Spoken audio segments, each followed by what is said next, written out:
La France bouge jusqu'à 14h sur Europe 1. On en parle avec vous, Raphaël Duchemin, avec votre complice Elisabeth Assayag. Nous sommes toujours avec notre coach du jour, Christophe Bourgois-Costantini.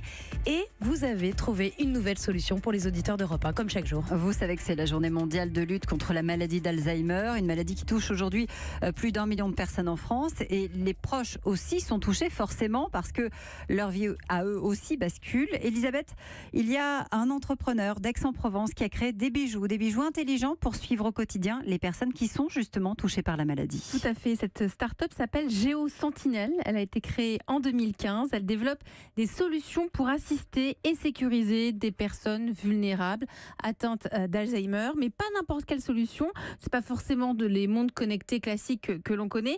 Non, ce sont des bracelets, des pendentifs, de véritables bijoux intelligent. Et nous sommes justement avec William Domas. Bonjour. Bonjour. Merci d'être avec nous. Vous êtes le président fondateur de GeoSentinel. Vous avez donc lancé ce bijou connecté. Alors, vous avez avec vous évidemment une montre, puisque vous en faites également, mais il y a des bracelets, des pendentifs, c'est ça ? En fait, je suis parti du principe que quand on va dans un magasin et qu'on s'achète un bijou, c'est d'abord parce qu'il nous plaît qu'on a envie de le porter, et ensuite on regarde le prix. Je me suis dit qu'après tout, une personne qui a atteint de maladie d'Alzheimer, elle est comme nous. C'est pas parce qu'elle a un problème de mémoire ou d'autres problèmes cognitifs qu'elle n'est pas comme nous. Et je me suis dit qu'il fallait d'abord qu'elle s'approprie le produit.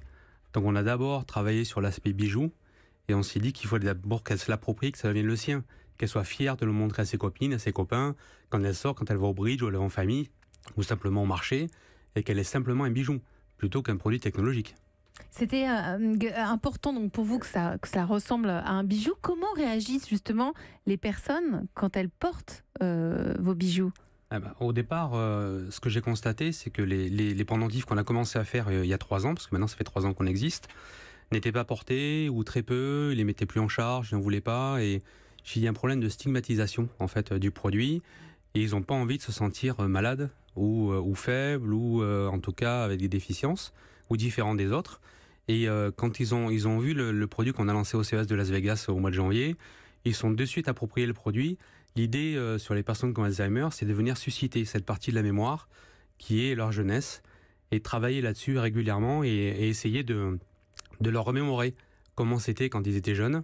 Et on a travaillé sur un bijou vintage avec des couleurs rubis, plaqué or, truc un peu sympa pour les femmes. Il faut savoir qu'en EHPAD aujourd'hui, en tout cas sur la maladie d'Alzheimer, 80% des malades sont des femmes. Donc on a énormément travaillé sur les bijoux pour les femmes. On a des bijoux hommes évidemment, mais c'est d'abord notre clientèle, ce sont les femmes, et elles apprécient énormément que ce soit penché sur cette problématique. Donc il y a le bijou et à l'intérieur il y a la technique, la technologie. L'idée c'était qu'ils ne voient pas un produit technologique. Donc on a beaucoup travaillé sur la techno embarquée. C'est caché, donc c'est discret. C'est caché, c'est discret. Du coup, elles peuvent le montrer sans qu'elles sachent qu'elles soient surveillées ou en tout cas assistées.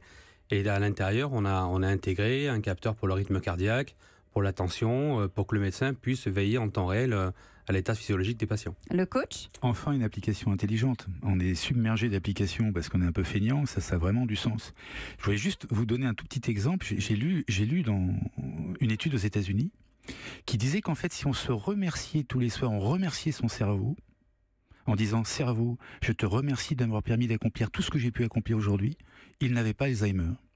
Donc c'est juste quelque chose que je voulais partager comme ça, auprès de monsieur. Mais on expliquait tout à l'heure dans le journal à 12h30 qu'effectivement il y a des gestes très simples qui permettent de ralentir en tout cas encore une émission ce la matin, maladie. Comme c'est la journée Alzheimer aujourd'hui, je regardais un petit peu, j'étais touché de voir tous les bénévoles qui travaillent au quotidien pour aider ces personnes qui étaient atteintes de maladie d'Alzheimer avec des gestes simples. Du coloriage, de répondre à des phrases, de finir des phrases, et régulièrement de les aider à vivre normalement comme tout le monde. Alors, ces bijoux connectés, on entend qu'il y a beaucoup de bienveillance quand vous l'avez pensé, parce que vous avez pensé aux couleurs, vous avez fait en sorte que les malades se sentent avec un bijou qui va rappeler quelque chose de leur enfance. Là, votre entreprise a 3 ans, vous avez créé combien d'emplois avec vos bijoux ? On est passé de 0 à 10 en 1 an. Donc aujourd'hui, nous sommes 10 salariés au Technopole de l'Arbois à Aix-en-Provence. Et je pense qu'ils se battent tous aujourd'hui avec moi, corps et âme, pour que cette entreprise prospère. Les gens qui sont avec moi donnent beaucoup d'eux-mêmes, parce que dans une start-up aujourd'hui, il faut que les gens soient motivés, investis. Ils viennent pas juste pour prendre un salaire. Start-up, c'est vraiment une vie à part. c'est quelque chose qui se recharge, ce bijou géolocalisable? Alors, sur la partie batterie, vous savez qu'aujourd'hui c'est une vraie problématique, surtout les produits électroniques. Nous on travaille, on tient jusqu'à 26-28 heures avec une montre. Quand on voit des produits récents qui tiennent 6, 8 ou 18 heures, on est quand même au-delà de ce qu'on peut faire. Nous on n'est pas à faire de la techno. On travaille vraiment pour que la personne le recharge le moins possible, que ce soit pas une charge pour les aidants ou pour les soignants. Et si la personne oublie de recharger? Ben nous, on a une alarme qui remonte. Donc, on a une alerte batterie qui remonte directement à l'aidant, aux soignants, à la famille ou au médecin, qui avertit qu'il faut absolument que le produit soit mis en charge.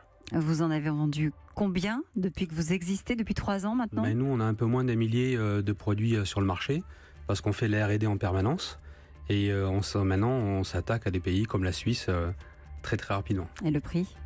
Ben nous, on le loue. Ah, Plus. Donc aujourd'hui, ça coûte 1 euro par jour.